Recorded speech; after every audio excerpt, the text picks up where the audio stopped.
പ്രിയ പ്രേക്ഷകർക്ക് സീരിയൽ ന്യൂസിലേക്ക് സ്വാഗതം. കൂടുതൽ സീരിയൽ ന്യൂസുകൾ അതിവേഗം ലഭിക്കുന്നതിന് ഈ ചാനൽ സബ്സ്ക്രൈബ് ചെയ്യുക. ബെൽ ഐക്കൺ മറക്കാതെ ക്ലിക്ക് ചെയ്യുക. വീഡിയോ ഇഷ്ടമായി എങ്കിൽ ലൈക്ക് ചെയ്യാൻ മറക്കരുത്. നമ്മുടെ പ്രിയ പരമ്പരയിൽ നിർണായകമായ വഴിത്തിരിവാണ് ഉണ്ടായിരിക്കുന്നത്. ഒടുവിൽ രാധികയെ രക്ഷിക്കുന്നതിനു വേണ്ടി കരാട്ടെ മത്സരത്തിൽ പങ്കെടുക്കുന്നതിനുള്ള തീരുമാനം എടുത്തിരിക്കുകയാണ് നമ്മുടെ മണിക്കുട്ടി. 25 ലക്ഷം രൂപ ലഭിക്കുകയാണ് എങ്കിൽ മാത്രമാണ് തൻ്റെ അമ്മയെ രക്ഷിക്കാൻ സാധിക്കുകയുള്ളൂ എന്നുള്ള ബോധ്യവും മണിക്കുട്ടിക്ക് ഉണ്ടായതിനെ തുടർന്ന് മണിക്കുട്ടി മത്സരത്തിൽ പങ്കെടുക്കുകയും ചെയ്യുന്നു. ഇതേ തുടർന്നാണ് ഫൈനൽ മത്സരത്തിൽ മണിക്കുട്ടിയുടെ എതിരാളിയായി മുത്ത് വരുന്നത്.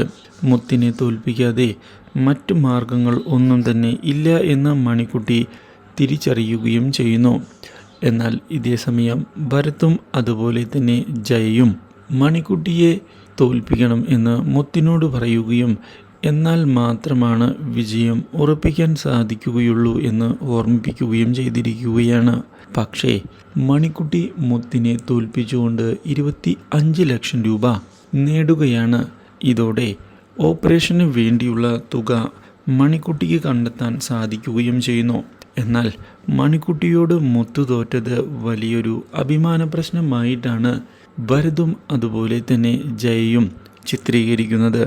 പക്ഷേ മണിക്കുട്ടിയുടെ വിജയം നല്ലതിനാണ് എന്ന് മുത്തു പറയുകയും രാധിക ആൻറ്റിയെ രക്ഷിക്കുക തന്നെ വേണം എന്ന് വ്യക്തമാക്കുകയും ചെയ്തത് അവരുടെ പ്രതീക്ഷകൾ തെറ്റിച്ചു കളയുന്നു.